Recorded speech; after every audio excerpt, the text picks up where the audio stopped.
বাংলাদেশের ১২তম city corporation হল Mymensingh city corporation. এই সিটি কর্পোরেশন নগরীতে প্রধান প্রধান সড়কসহ নগরীর বিভিন্ন গুরুত্বপূর্ণ রাস্তার অধিকাংশ সড়ক যানজট লেগেই থাকে। দিন দিন যানজটের মাত্রা বেড়েই চলছে, ফলে নষ্ট হচ্ছে সময়, থমকে যাচ্ছে নগরবাসীর জীবন, যানজটে অতিষ্ঠ হয়ে পড়ছে নগরবাসী। ময়মনসিংহ নগরীর বিভিন্ন গুরুত্বপূর্ণ পয়েন্ট ঘুরে দেখা যায় নগরীর ব্রিজ মোড়, চরপাড়া মোড়, গাঙ্গিনা পার্ক, বাতির কল মোড়, টাঙ্গাইল বাসস্ট্যান্ড, নতুন বাজার মোড়, boundary road rail crossing, Mintu college rail crossing, Dhupakala মোড়, রেল স্টেশনের তাজমহল মোড় সহ বিভিন্ন রাস্তায় অধিকাংশ সময় যানজটের শিকার হচ্ছেন নগরবাসী।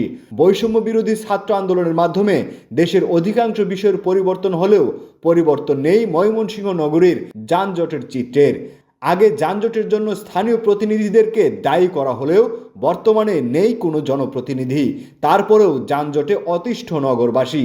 এই বিষয়ে ব্রিজ মোড়ের আরিফ জানান, কিছুদিন আগে যানজট কিছু কম থাকলেও এখন ব্রিজ মোড়ে অধিকাংশ সময় যানজট লেগেই থাকে।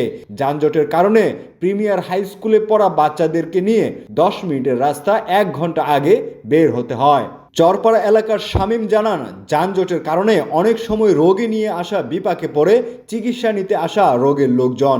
এই বিষয়ে কাচারির খলিল বলেন, বাতির কলের রাস্তার দুই পাশে স্কুল থাকায় অধিকাংশ সময় এই রাস্তায় যানজট। এ বিষয়ে ময়মনসিংহের জেলা ট্রাফিক ইন্সপেক্টর আবু নাসের মোহাম্মদ জহির জানান, তারা ট্রাফিক নিয়ন্ত্রণের জন্য অক্লান্ত চেষ্টা চালিয়ে যাচ্ছেন। যানজট নিরসনের প্রধান কার্যক্রম সিটি কর্পোরেশন হাতে, তারপরেও তারা যানজট নিরসনের জন্য নিয়মিত কার্যক্রম চালিয়ে যাচ্ছেন। ময়মনসিংহ প্রতিদিন, বার্তা কক্ষ।